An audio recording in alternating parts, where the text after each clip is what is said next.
श्री स्वामी समर्थ. आचार्य मंजुषा जोशी या युट्यूब चॅनलवरती आपल्या सगळ्यांचं सहर्ष स्वागत. आज आपण समजून घेणार आहोत मेष राशीच्या जातकांना संपूर्ण मे महिना कसा असणार आहे. मे महिन्यामध्ये कोणत्या महत्त्वपूर्ण दोन गोष्टी घडू शकतात, कोणते दोन व्यापार अतिशय उत्कृष्ट अशी यश कीर्ती लाभ प्राप्त करून देणारे असणार आहेत, याबद्दल समजून घेणार आहोत. शिक्षण, आरोग्य, वाहन, वास्तू, विवाह या संदर्भातली सुद्धा माहिती आपण आता समजून घेणार आहोत. मेष रास 7:30 जात आहे. तुम्हाला 7:30 आता कशा पद्धतीने साथ देणारे ठरणार आहे ही सुद्धा महत्वपूर्ण सूचना माहिती यात देणार आहे. चला तर मग माहितीला सुरुवात करूयात. लग्नस्थान, प्रथम स्थान तुमचं व्यक्तिमत्व दर्शवतं, तुमची रोजची दिनचर्या दर्शवतं.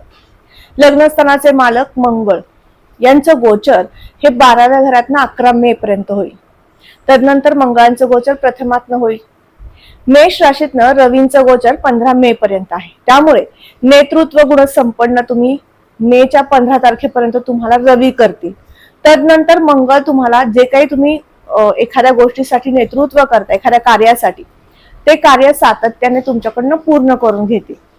मंगळांचं काम काय आहे? परिश्रमी आणि पराक्रमी करणं. आणि हे चांगलं कार्य ज्यावेळेस लग्नस्थानात मंगळ येतात त्यावेळेस मेष राशीच्या जातकांना प्रकर्षाने ते देत असतात. त्यामुळे हा महिना आत्मविश्वासाने भरलेला, स्वतःवरती काम करणारा, स्वावलंबन या सगळ्या गोष्टी सांभाळून स्वतःचा स्वाभिमान जपणारा असा असणार आहे. धनस्थानाकडे जाऊयात. धनस्थानावर आपण वाणी, नेत्र, पैसा या सगळ्या गोष्टी पाहतो आणि या ठिकाणी शुक्रांची रास येते. शुक्रांचं गोचर प्रथम भावात नाही. 15 मे पर्यंत शुक्रांचं गोचर लग्नातनच होईल. तदनंतर शुक्र धनस्थानातनं गोचर करतील. म्हणजेच ज्यांचं काउन्सिलिंग क्षेत्रातलं कार्य आहे, संभाषण कौशल्य तुमचं वाढवण्याचं जे कार्य शुक्र करत असतात, ते अतिशय उत्कृष्ट प्रकारे तुम्हाला या महिन्याच्या दुसऱ्या पंधरवड्यात पाहायला मिळणार आहे. जो व्यक्ती वाणी संदर्भातील आजार किंवा नेत्रा संदर्भातील आजाराने त्रस्त आहे त्या व्यक्तींना आता थोडासा दिलासा मिळणार आहे. आजारातनं बाहेर पडण्याची स्थिती दिसून येत आहे. कारण ज्यावेळेस धनस्थानाचे अधिपती लग्नातनं गोचर करतात त्यावेळेस प्रामुख्याने तुम्हाला मुखविकार, दंतचिकित्सा किंवा त्वचा रोग या सगळ्या आजारातनं जावं लागतं. तुमची मेष रास आहे आणि तुम्हाला या सगळ्या गोष्टी घडल्यात गेल्या काही महिन्यातनं, तर नक्कीच समजून घ्या आता तुम्ही त्यातनं बाहेर पडू शकता. आणि त्या पद्धतीने राशीफळानुसार तुम्हाला आता बाहेर पडण्यासाठी सुंदर स्थिती 15 मे नंतर दिसून येत आहे. याचबरोबर तुम्हाला मोठ्या गुंतवणुकी करण्याची संधी सुद्धा मिळणार आहे. सोने, चांदी याचे व्यापारी वर्ग असू देत किंवा या संदर्भातील तुम्हाला गुंतवणुकी करायच्या, तर त्यासाठी सुद्धा 15 मे नंतरची स्थिती श्रेष्ठ असणार आहे.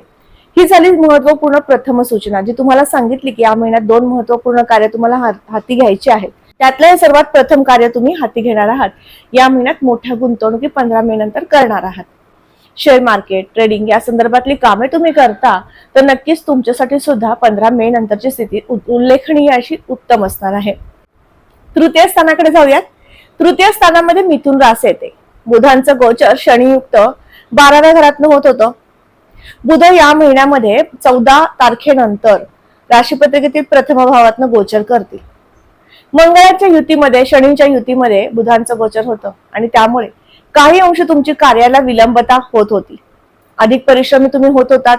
गेल्या महिन्यामध्ये तुम्हाला प्रसिद्धी, कीर्तीचे योगही होते, परंतु त्यामध्ये अडथळे सुद्धा दिसून येत होते. पण आता मीडिया क्षेत्रामध्ये तुम्ही काम करता, काउन्सिलर म्हणून काम करता, कम्युनिकेशन क्षेत्रातलं तुमचं उत्तम कार्य सुरू आहे. त्या कार्याचा गुणगौरव प्राप्त करून देणारी स्थिती बुधांच्या कृपेने मिळू शकते.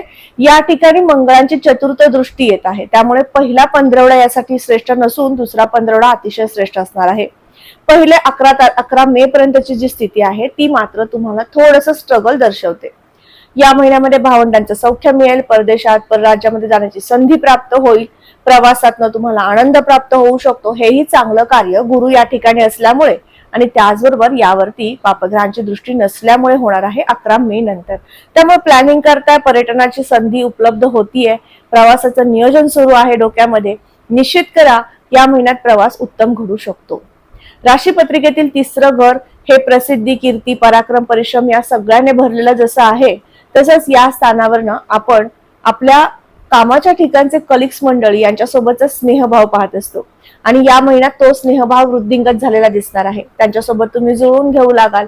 काही मतभेद असतील, काही कामाच्या स्वरूपामधले तुमचे मतभेद वारंवार घडत असतील, त्यालाही तुम्ही आता संपुष्टात आणू शकाल आणि चांगलं कम्युनिकेशन तुमच्या दोघांमध्ये होऊ लागेल. असेही चांगले फळ तुम्हाला या महिन्यामध्ये दिसून येणार आहे. चतुर्थ स्थान मातृसुखाचं आहे, वास्तुसुखाचं आहे, सर्व प्रकारच्या सुखांचं आहे. या ठिकाणी असणारी कर्क राशी, या ठिकाणी कुठल्याही पापग्रहांची दृष्टी नाही किंवा पापग्रह युक्ती नाही.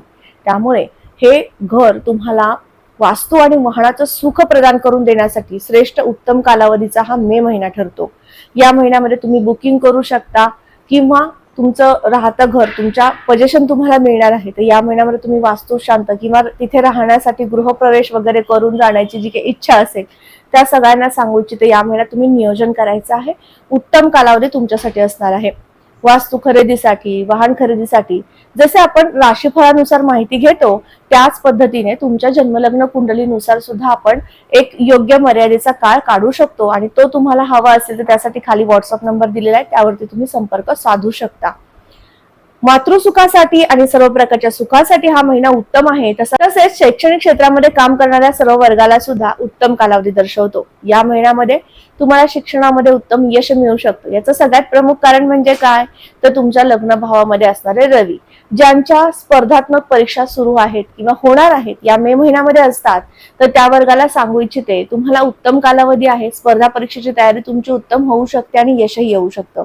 कारण रवी उच्चस्थ लग्न भावातनं गोचर करणार आहेत 15 मे पर्यंत, त्यामुळे उत्तम कालावधी तुम्हाला दर्शवतो. प्रणयासाठी मात्र हा महिना थोडासा संमिश्र आहे. या महिन्यामध्ये थोडे मतभेद दिसून येत आहेत, किरकोळ प्रमाणात आहेत, परंतु तुम्ही तुमच्या नात्याची विण घट्ट ठेवणं आवश्यक आहे. संघर्ष कमी कसा होईल, समजून कसा घेता येईल या दोन गोष्टी सांभाळल्या तर निश्चित या केतूच्या या उपस्थितीचे तुम्हाला अशुभ परिणाम मिळणार नाही. शिक्षण पाहतो या महिन्यामध्ये शिक्षणासाठी उत्तम योग आहे. ज्यांचे आत्ताच 10वी 12वीचे एक्झाम झालेले आहेत, नवीन काहीतरी करू पाहताय, नवीन काहीतरी शिकू पाहताय, कम्प्युटर कोर्स किंवा इतर काही कोर्सेस मधून जाऊ पाहताय, तुमच्या सगळ्यांसाठी श्रेष्ठ कालावधी आहेत. लग्नातले रवी आहेत त्यामुळे तुम्हाला विशेष उत्तमरित्या अभ्यास वृत्ती वाढवणारच आहेत. तर जसे लहान मुलं आहेत ज्यांच्या परीक्षा संपलेल्या आहेत आणि त्यांना पण काही कलाकुसरीचे कोर्सेस जॉईन करायचे आहेत, खेळाचे कोर्स जॉईन करायचे आहेत, तुमच्यासाठी सुद्धा उत्तम कालावधी आहे. मंगळामुळे, कारण मंगळ आणि रवींचं युती गोचर हे 4 दिवसच होईल परंतु ते उत्तम असणार आहे. 11 मे रोजी मंगळ या लग्नस्थळात येतील. 15 मे पर्यंत रवी या ठिकाणी आहेत. त्यामुळे तुम्ही या महिन्याचा पहिला पंधरवडा डिसिजन घेणार आहात काहीतरी नवीन क्लासेस जॉईन करण्यासाठी, व त्यामध्ये विशिष्ट कुठल्याही कोर्ससाठी तुम्ही ऍडमिशन घेऊ शकणार आहात. स्थान आरोग्याचं स्थान आहे. या ठिकाणी असणारी कन्या राशी 12व्या घरातनं बुधांचं गोचर होतं, परंतु बुध 14 तारखेनंतर हे लग्नातनं गोचर करतील, त्यामुळे तुमचं आरोग्य सुधारेल, आरोग्याच्या तक्रारी कमी होतील. उत्तमरित्या तुम्हाला आरोग्य संपन्नता प्राप्त झाल्यामुळे तुमच्या दैनंदिनीमध्ये जो एक्स्ट्रा खर्च वाढत गेला होता या महिन्यामध्ये काही खर्च झाला, एप्रिल महिन्यामध्ये काही खर्च गेलेला असेल त्या खर्चावर आता नियंत्रण आलेलं दिसून येऊ. पत्रिकेतील 7व्या घराकडे जाऊयात. 7व्या घरावरनं जोडदाराचं सौख्य पाहिलं जातं. शुक्र या स्थानाचे अधिपती होतात. शुक्रांचं गोचर वृषभेतनं होत आहे, म्हणून हा महिना तुम्हाला तुमच्या जोडदाराचं प्रणय सौख्य प्राप्त करून देणारा उत्तमरित्या आहे. मतभेद वादावाद कमी होतील आणि एकमेकांना समजून घेऊ लागाल. ज्या वर्गाला विवाह करायचा अशा विवाह इच्छुक वधूवरांसाठी सुद्धा हा महिना उत्तम असणार आहे. या महिन्यामध्ये तुम्हाला अधिकाधिक विवाह संदर्भातील कामे मार्गी लावून देण्यासाठी, जसं वधू संशोधन असेल, वर संशोधन असेल, या सगळ्या गोष्टी सुरू करण्यासाठी सुद्धा सुरुवात करण्यासाठी उत्तम कालावधी असणार आहे. गुरूंच्या कृपेने तुमच्या कार्याला निर्विघ्नपणे पूर्णता प्राप्त झालेली दिसून येईल. स्थानावरनं पार्टनरशिप मधील व्यवसाय पाहिले जातात आणि या दृष्टीने सुद्धा हा महिना उत्तम असणार आहे. राशीपत्रिकेतील भाग्यस्थानाकडे जाऊयात. भाग्य आणि शुभ संकेत कसे प्राप्त होतील या दृष्टीने विचार केला तर या महिन्यामध्ये तुम्हाला कोर्ट कचेरी संदर्भातील कामे आणि त्यामुळे होणारा मानसिक ताणतणाव या सगळ्या गोष्टीतनं जावं लागू शकतं, परंतु हा कालावधी फार मोठा नसून 10 मे पर्यंत असणार आहे. तदनंतर तुम्हाला या सगळ्या गोष्टीतनं म्हणजे वाद प्रसंगातनं बाहेर पडण्याची स्थिती उत्तमरित्या दिसून येत आहे.